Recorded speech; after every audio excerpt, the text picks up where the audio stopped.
नमस्कार। दिल से दिल तक हेल्दी हार्ट टॉक शो देख रहे हैं आप। आपके साथ हूं मैं लवीना राज। इस कोविड पेंडेमिक के दौरान दिल की समस्या से जुड़े कई मामले सामने आए और ऐसे में सवाल ये उठता है कि क्या कोविड से हमारे दिल को भी खतरा हो सकता है क्या? दिल से दिल तक हेल्दी हार्ट टॉक शो हर भारतीय को हृदय रोग के बारे में शिक्षित और जागरूक करने की एक पहल है। आंकड़े बताते हैं कि भारत में पश्चिमी देशों के मुकाबले लोग 10 साल पहले ही हृदय रोग से पीड़ित हो जाते हैं और साथ ही भारत में हर 33 सेकंड में एक आदमी की हार्ट अटैक की वजह से मृत्यु भी हो जाती है। इसीलिए भारतीयों को हृदय रोग से बचाने और जागरूक करने के लिए देश के सम्मानित इंडियन मेडिकल फ्रेटर्निटी के साथ मिलकर दिल से दिल तक हेल्दी हार्ट टॉक शो अभियान की शुरुआत 2018 में की गई थी। दिल से दिल तक हेल्दी हार्ट टॉक शो को लाखों भारतीयों ने सराहा और हजारों भारतीय इस अभियान से जुड़े, जिसे देखते हुए हर रविवार को दोपहर 12:30 बजे जी हिंदुस्तान के मंच पर भारत के सुप्रसिद्ध हृदय रोग विशेषज्ञ एकजुट होते हैं और एकजुट होकर हेल्दी हार्ट लाइफस्टाइल के बारे में चर्चा करते हैं।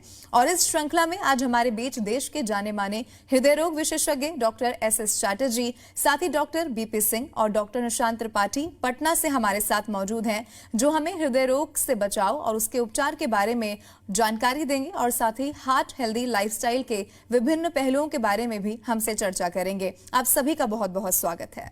सबसे पहला सवाल मेरा डॉक्टर एस चैटर्जी आपसे रहेगा। भारत में हृदय रोग के कारण मृत्यु दर भी लगातार बढ़ती जा रही है, तो ऐसे में लोगों को जीवन शैली में बदलाव लाने की जरूरत है, लेकिन कोई भी इसका पालन करता हुआ नहीं नजर आता। एक चिकित्सक के रूप में आप उनका मार्गदर्शन कैसे कर सकते हैं? 2018 की रिपोर्ट के अनुसार भारत में हृदय रोग और कार्डियोवैस्कुलर डिजीज से मरने वालों की संख्या करीब 27% है और यह हृदय रोग से मृत्यु की दर और सभी तरह की बीमारियों की दर से ज़्यादा है। यह हम सबों के लिए एक चिंता का विषय है। जहाँ तक हृदय रोग होने के रिस्क फैक्टर्स हैं, उनके बारे में लोगों में कुछ जानकारी तो है, लेकिन कुछ भ्रांतियां भी हैं। इस विषय में मैं यह कहना चाहता हूं कि हृदय रोग होने के लिए जो रिस्क फैक्टर्स हैं वो उनको 3 मुख्य ग्रुपों में बांटा जा सकता है। एक है नॉन मॉडिफाइबल रिस्क फैक्टर, एक है मॉडिफाइबल रिस्क फैक्टर और एक है पॉसिबल रिस्क फैक्टर, जो अभी तक पूरी तरह से इस्टेब्लिश नहीं हुए हैं। जो अनमॉडिफाइबल रिस्क फैक्टर्स हैं और नॉन मॉडिफाइबल रिस्क फैक्टर्स हैं, जिसमें कि मरीज की उम्र है या उसका सेक्स है या उसकी जेनेटिक या फैमिली बैकग्राउंड है, इसको कोई बदल नहीं सकता। लेकिन मॉडिफाइबल रिस्क फैक्टर्स का जहाँ तक सवाल है, वो इंटर हार्ट स्टडी के अनुसार पूरे विश्व में किसी भी देश में जो हृदय रोग या कार्डियोवैस्कुलर डिजीज होते हैं, उससे 90% मरीज इन रिस्क फैक्टर्स के अंदर में आते हैं। और ये रिस्क फैक्टर्स हैं hypertension, diabetes, lipid abnormalities, tobacco, physical inactivity, obesity और डाइट। हाइपरटेंशन, डायबिटीज़ के बारे में लोगों को पता है, लेकिन जब हम टोबैको की बात करते हैं तो ज़्यादातर लोग टोबैको का मतलब सिगरेट स्मोकिंग से ही लगाते हैं। स्मोकलेस टोबैको उतना ही इम्पॉर्टेंट और प्रॉबेबली ज़्यादा खतरनाक है, क्योंकि वो हृदय रोग और कार्डियोवैस्कुलर डिजीज़ के अलावा मुख्य और उस आंतों की कैंसर के करने में भी ज़्यादा हानिकारक है। डाइट में या ज़्यादा सॉल्ट लेना या ज़्यादा शुगर लेना या ज़्यादा फैट लेना या कम फाइबर्स वाले खाना खाना या पॉलिश्ड खाना खाना और फ्रूट्स एंड वेजिटेबल्स की कमी, ये सारी बड़ी इम्पॉर्टेंट रिस्क फैक्टर्स है जो हम लोग ज़्यादातर पालन नहीं करते। ज़्यादातर लोग इसका पालन नहीं करते और हृदय रोग के बढ़ने में इसका एक इम्पॉर्टेंट रोल है। जीवन शैली में क्या बदलाव करने की जरूरत है, ये आपने बताया। डॉक्टर बीपी सिंह, आपसे मेरा सवाल रहेगा, आप दिल के दौरे के कारण होने वाले दर्द और गैस्ट्रिक परेशानी के कारण होने वाले दर्द में कैसे अंतर कर सकते हैं? एक बार किसी मरीज को अगर दिल का दौरा पड़े तो उससे बचाने के लिए तत्काल उपचार के क्या कुछ विकल्प उपलब्ध हो सकते हैं? हार्ट अटैक होता है तो हार्ट अटैक के डिफरेंट वाल के मुताबिक एंटीरियर वाले माई, इंफीरियर वाले माई और पोस्टीरियर वाले माई, ऐसे लेटरल वाले माई, तरह तरह के प्रेजेंटेशन होते हैं। तो उसमें इंफीरियर वाले माई जो है, उसमें अगर हार्ट अटैक होता है तो मरीज को एपिगैस्ट्रिक डिस्कम्फर्ट के अनुरूप प्रेजेंट कर सकता है और कॉमन गैस के चलते भी आदमी को एपिगैस्ट्रिक डिस्कम्फर्ट हो सकता है। गॉल ब्लैडर अगर स्टोन रहे उसको भी गैस्ट्रिक डिस्कम्फर्ट हो सकता है, पैंक्रेटाइटिस में हो सकता है। लेकिन वैसा डिस्कम्फर्ट जो पैदल मरीज कहे कि मैं पैदल चलता हूं तो मेरा तकलीफ बढ़ जाता है, अपने छाती के बीचों बीच जो है, छाती के बीचों बीच दर्द महसूस करे, स्क्वीजिंग महसूस करे, तो उसमें समझना चाहिए कि हार्ट के चलते हो रहा है। यूजुअली जो गैस्ट्रिक डिस्कम्फर्ट होता है खाने के 1 से 1.5 घंटे के बाद होता है। हाल ही में बिहार सरकार के थोड़े दिन पहले प्रिंसिपल सेक्रेटरी हेल्थ हम लोग यहाँ आए थे इलाज कराने, उनको एपिगैस्ट्रिक डिस्कम्फर्ट हो रहा था, गैस्ट्रो वालों को दिखा रहे थे, उनको चुपचाप लेटाए हुए था। मुझे बुलाया गया देखने के लिए, मैं देखा उस समय उनको ऑर्थोपनिया जैसा कंजेशन था।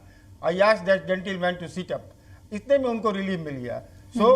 जब भी आदमी को महसूस हो कि एपिगैस्ट्रिक डिस्कम्फर्ट हो रहा है, गैस हो गया हो, तो इसको साधारण हल्के में नहीं लेना चाहिए, अपने डॉक्टर को कंसल्ट करना चाहिए।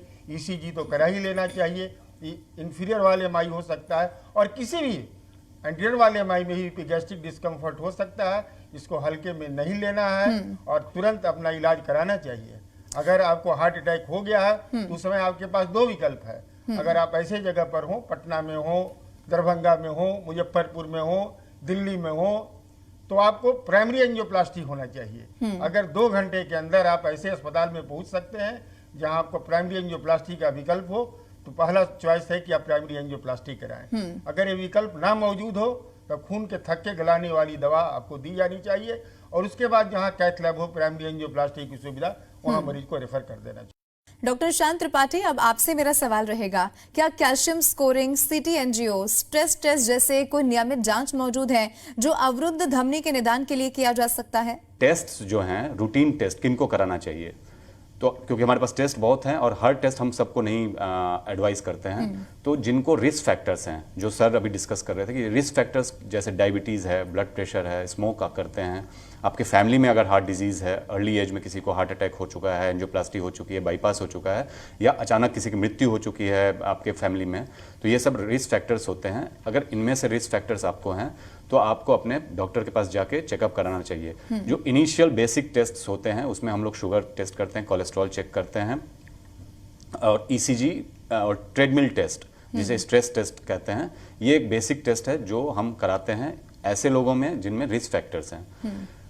कभी कभी वेरी हाई रिस्क भी हमें पेशेंट्स मिलते हैं, जैसे कि अगर डायबिटिक हैं, साथ में हाइपरटेंशन भी है, वो स्मोक भी करते हैं, ओबीज हैं, एक्सरसाइज नहीं करते।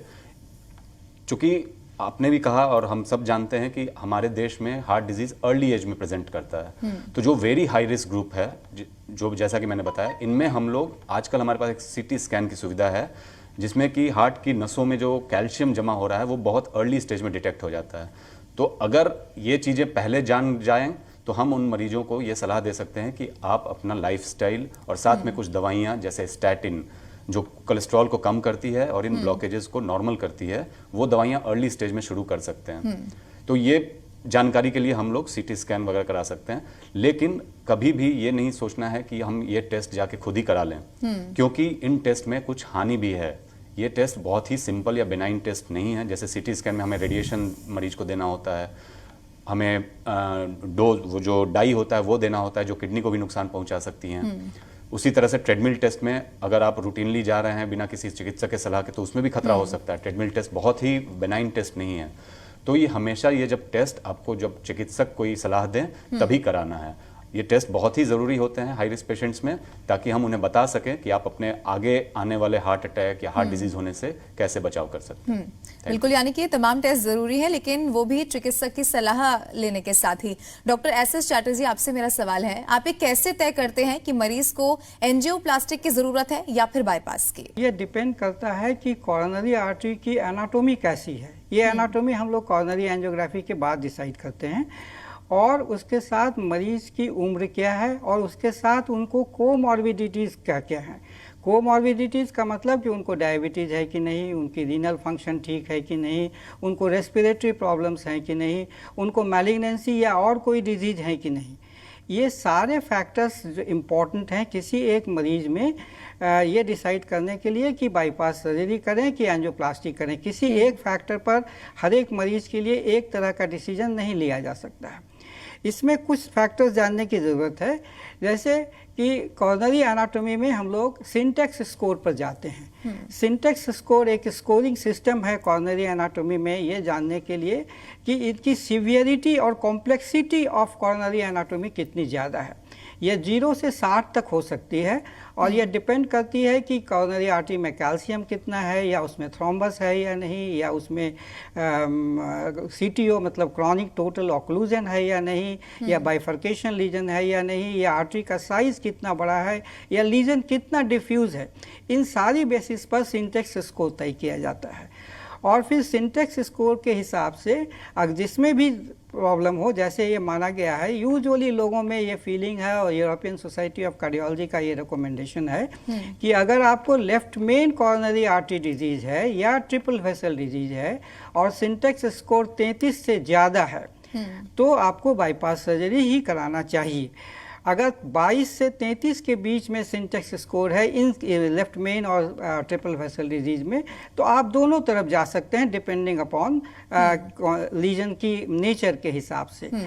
और फिर यदि आपको दो डबल वेसल डिजीज है जिसमें लेफ्ट एंटीरियर डिसेंडिंग आर्टरी की ब्लॉकेज प्रॉक्सिमल ऑस्टियल प्रॉक्सिमल है, तो फिर उसमें भी दोनों तरह से आप जा सकते हैं। तो इसके लिए आजकल तरीका ये है जो विदेशों में यूजुअली किया जाता है कि एक हार्ट टीम बनाई जाती है और हार्ट टीम में एक इंटरवेंशनल कार्डियोलॉजिस्ट जो करेंगे अगर एंजियोप्लास्टी करना हो, एक इंटरवेंशनल कार्डियोलॉजिस्ट, एक नॉन इंटरवेंशनल कार्डियोलॉजिस्ट जिसका उसमें कोई पर्सनल इंटरेस्ट नहीं है, और एक कार्डियोथोरेसिक सर्जन। ये तीनों मिलके पेशेंट्स के टोटल स्टेटस, कोमॉर्बिडिटीज और coronary artery anatomy, SYNTAX score और सर्जिकल स्कोर के लिए यूरो स्कोर है या STS स्कोर है, ये देख करके ये डिसाइड किया जाता है कि दोनों में से क्या करें। बट इन जनरल जैसा मैंने बताया कि अगर सिंटेक्स स्कोर 33 से ज़्यादा हो और लेफ्ट मेन और ट्रिपल वेसल डिजीज़ हो तो आपको बाईपास सर्जरी की तरफ जाना चाहिए। और अगर डायबिटीज और ट्रिपल वेसल डिजीज हो तो ज़्यादातर लोगों की फीलिंग है कि बाईपास सर्जरी से ज़्यादा बाईपास सर्जरी एंजियोप्लास्टी से ज़्यादा अच्छी है। बिल्कुल, आपने बताया कि एंजियोप्लास्टी की जरूरत है या बाईपास की, कैसे डिसाइड किया जाता है। डॉक्टर BP सिंह, आपसे मेरा सवाल है, वर्तमान कोविड-19 के परिदृश्य की बात की जाए तो क्या हृदय रोगियों को कोई अतिरिक्त देखभाल या फिर सावधानी बरतने की जरूरत है? हृदय रोगियों को तो काफ़ी सावधान रहना है। अभी हाल ही हम लोग पेंडेमिक से गुजरे हैं, हालांकि अभी इसकी संख्या काफ़ी कम हो गई है कोरोना केसों का देश में, लेकिन अगर जो पहले से हृदय रोग से ग्रसित हो, हाइपरटेंशन हो, कोरोनरी आर्टरी डिजीज हो, उनको अगर कोविड की बीमारी होती है तो उनमें जो है मोटिलिटी रेट और बीमारी का सीवियरनेस काफ़ी ज़्यादा रहता है। ICU वगैरह में जाने का जरूरत पड़ता है, ऐसे लोगों में मरने की संभावना ज़्यादा रहती है, काफ़ी कॉम्प्लिकेशन रहता है। इसलिए हृदय रोग से ग्रसित रोगियों को काफ़ी प्रिकॉशन जो पहले से प्रचारित है, मास्क का उपयोग करें, सैनिटाइजर का उपयोग करें, भीड़ भाड़ में कम जाएं, ऐसा करना चाहिए, ताकि क्योंकि उससे बीमारी से ग्रसित होने पर आपको कॉम्प्लिकेशन होने की काफ़ी संभावना है।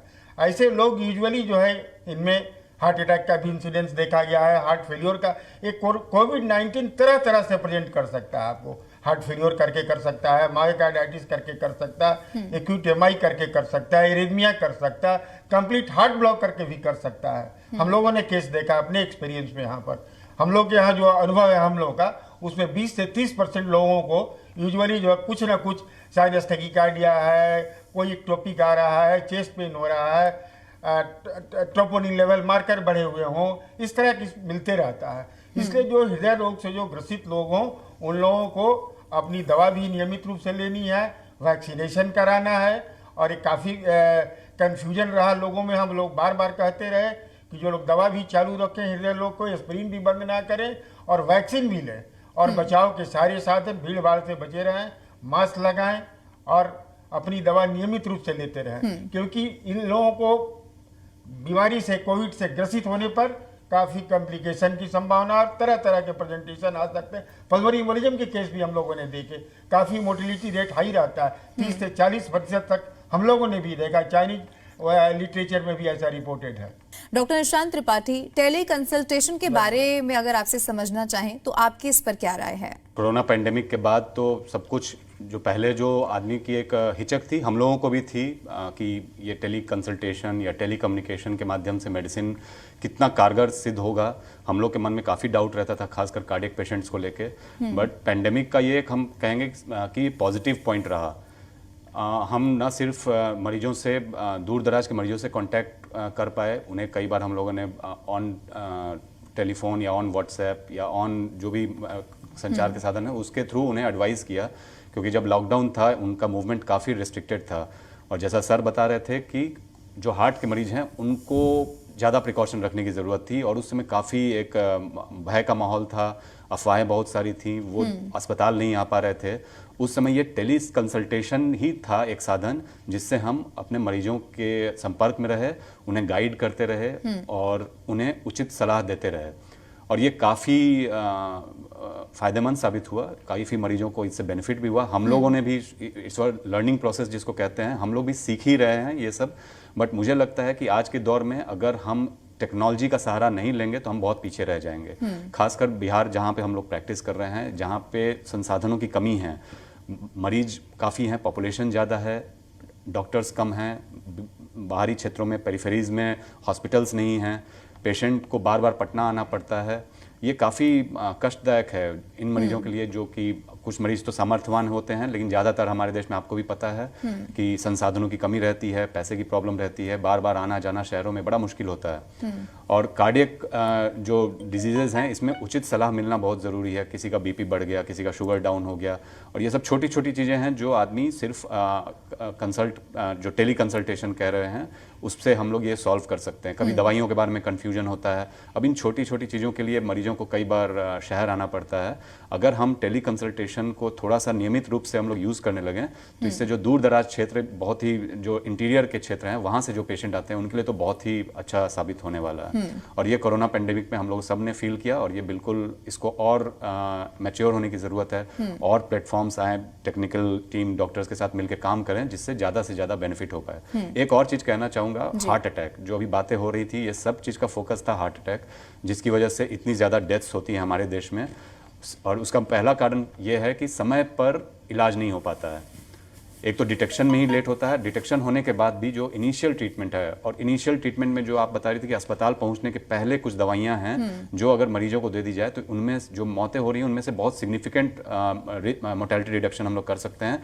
Almost 1/3 of deaths can be prevented by giving some medicines on the way to the hospital। तो जब हॉस्पिटल जा रहे हैं अगर हम कुछ दवाइयाँ दे दें तो अब इसके लिए सब सिंपल है। हार्ट अटैक पहचानने के लिए कुछ ज़्यादा कठिन चीज़ है नहीं, सिर्फ एक ईसीजी करना है। वो ईसीजी आप आजकल ऐसे ईसीजीज भी आ गए हैं जो स्मार्टफोन्स में हैं, स्मार्ट डिवाइसेज हैं। अगर हम कुछ ऐसा सिस्टम बनाएं जिससे गांव दूर दराज के क्षेत्रों में एक ईसीजी करने वाला हो, वो ईसीजी कर ले, वो ईसीजी हमारे पास ट्रांसमिट हो जाए, हम उसको बता दें कि भाई तुम्हें हार्ट अटैक है, तुम ये दवाइयां खा लो और अस्पताल आओ। बस अगर इतना भी हम लोग कर पाए सिस्टम में तो काफी मौतों को बचा सकते हैं। जी बिल्कुल। तो सावधानियां क्या बरतनी है, जीवन शैली में क्या कुछ बदलाव करने की जरूरत है, ये आपने बताया। आखिरी में मैं चाहूंगी डॉक्टर एसएस चैटर्जी, एक छोटा सा मैसेज हमारे दर्शकों के लिए आपकी तरफ से क्या रहेगा जिससे हृदय रोगों से बचा जा सके? हृदय रोग की गंभीरता और इससे होने वाली मृत्यु दर के बारे में हम सभी जान रहे हैं, और ज़्यादातर अभी भी लोगों में ये फीलिंग है कि इसके ट्रीटमेंट के लिए ज़्यादा मेहनत करनी चाहिए। बट आपको इस विषय में यह जानना बहुत ज़रूरी है कि ये फाइनेंशियली अभी फीजिबल हमें नहीं लगता। मेरी ये फीलिंग है कि प्रिवेंशन और प्रिवेंशन यही हम लोगों के लिए एक तरीका है जिससे हम इस बीमारी के होने को और इस बीमारी से होने वाली मृत्यु दर को रोक सकते हैं। डॉक्टर बीपी सिंह, आपकी तरफ से क्या संदेश आज हमारे दर्शकों के लिए रहेगा? क्या जीवन शैली में बदलाव करना चाहिए? कोरोनरी आर्टरी डिजीज जो है जिससे हार्ट अटैक होता है, ये विश्व में एपिडेमिक के तौर पर आ रहा है। हमारे देश में तो और भी एपिडेमिक के तौर पर है और इसका इलाज करना संभव नहीं। लेकिन मैं आपको इस संबंध में 2-3 बातें बताना चाहूँगा। 1990 में एक डेटा है WHO का, यहाँ लगभग 22-23 लाख लोग मर रहे थे कोरोनरी आर्टरी डिजीज से, कार्डियोवास्कुलर डिजीज से डेथ हो रहा था। कोरोनरी आर्टरी डिजीज उसका एक पार्ट है, और 2020 में वो डेथ जो है बढ़ करके 47-48 लाख हो गया है। सो इस बीमारी से बचने का उपाय करना, इलाज तो करना तो हम लोग कोशिश कर ही रहे हैं, बीमारी से बचाव का उपाय करना है। बचाव का क्या उपाय है? रिस्क फैक्टर रिडक्शन करना है, अपने खान पान पर नियंत्रण रखें, और अदर रिस्क फैक्टर जो हैं like smoking, diabetes, blood pressure, ये सब नियंत्रित रखें। इन जो एक स्लोगन है WHO का कि 2030 तक 30% रिडक्शन करना है डेथ में, ये सब चीज़ों से तो ऐसा अचीव किया जा सकता है, बशर्ते अगर हम ब्लड शुगर का नियंत्रण में रखें, हाइपरटेंशन नियंत्रण में रखें, स्मोकिंग कंट्रोल में रखें, और एक्सरसाइज में मैं जरूर जोर देना चाहूँगा। एक्सरसाइज नियमित रूप से 40-45 मिनट करें और अपना खान पान जो है हेल्दी डाइट लें। डॉक्टर निशांत त्रिपाठी, आपकी तरफ से क्या संदेश रहेगा, क्या सलाह हमारे दर्शकों के लिए रहेगी? हमें लगता है कि सरकारों को थोड़ा सा और प्रोएक्टिव होना पड़ेगा। अदरवाइज ये सिर्फ अगर आप मेडिकल फैसिलिटीज़ बढ़ा के और डॉक्टर्स बढ़ा के सोचेंगे कि हार्ट डिजीज़ को रोकें और इनकी मौतों को रोकें, तो वो मुझे फिलहाल तो संभव होता दिख नहीं रहा है। जितना पॉपुलेशन है हमारा, उसके लिए रिसोर्सेज बहुत ही कम है। अब हम जैसे, मैं इसलिए बोल रहा हूँ क्यों, सामाजिक समस्या। अब हम बोलते हैं एक्सरसाइज करो, आप हमारे पटना शहर में आइए, पार्क ही नहीं है, कहाँ एक्सरसाइज करेंगे। अब हम बोलते हैं साइकिल चलाइए, साइकिल चलाने की जगह नहीं है, कहाँ चलाएंगे। मैं खुद साइकिल चलाना चाहता हूँ हॉस्पिटल जाने के लिए, लेकिन अगर हम चलेंगे, हम हो सकता है कि हॉस्पिटल ही ना पहुँच पाए या पहुँचे और एक्सीडेंट होकर पहुँचे। तो ये सामाजिक समस्या के लिए सबको एक्टिव होना पड़ेगा। आपको एक फैसिलिटीज, ऐसा इन्वायरमेंट तैयार करना पड़ेगा जहाँ एक हेल्दी लाइफस्टाइल जीने के लिए लोगों को कोई कोशिश ना करना पड़े, वो ऑटोमेटिक एक कल्चर में आ जाए, एक्सरसाइज कल्चर में आ जाए, खान पान ठीक हो जाए, माहौल एक ऐसा हो जहां सब लोग हेल्दी लाइफस्टाइल बसर करें। यंग लोगों के लिए मैं एक स्पेशल मैसेज देना चाहूँगा, क्योंकि जब यंग लोग हार्ट डिजीज लेकर आते हैं मुझे बहुत दुख होता है, क्योंकि वो एक प्रोडक्टिव ईयर में है और उनकी वजह से काफ़ी समाज को नुकसान होता है। ये उस इंडिविजुअल का नुकसान नहीं है। तो उनको सबको समराइज करके 5S को कंट्रोल करना है: salt, sugar, stress, sedentary lifestyle और स्मोकिंग। इन 5S को आप कंट्रोल करेंगे तो काफी हद तक आप हार्ट डिजीज से बच सकते हैं। बिल्कुल। तो हृदय को स्वस्थ कैसे रखा जाए, इस पर आज हमारे दर्शकों के साथ महत्वपूर्ण जानकारी साझा करने के लिए आप सभी डॉक्टर्स का बहुत बहुत शुक्रिया। हमें यकीन है कि हमारे दर्शकों को महत्वपूर्ण जानकारी जो मिली है और आप सभी ने जो जानकारी दी है उसे हमारे दर्शक ध्यान में रखेंगे। अधिक जानकारी के लिए लॉगिन करना ना भूलें फेसबुक पेज दिल से दिल तक हेल्दी हार्ट पर। आप सभी दिल से दिल तक हेल्दी हार्ट अभियान से यूट्यूब, इंस्टाग्राम और साथ ही ट्विटर के माध्यम से भी जुड़ सकते हैं। लॉगिन करना ना भूलें।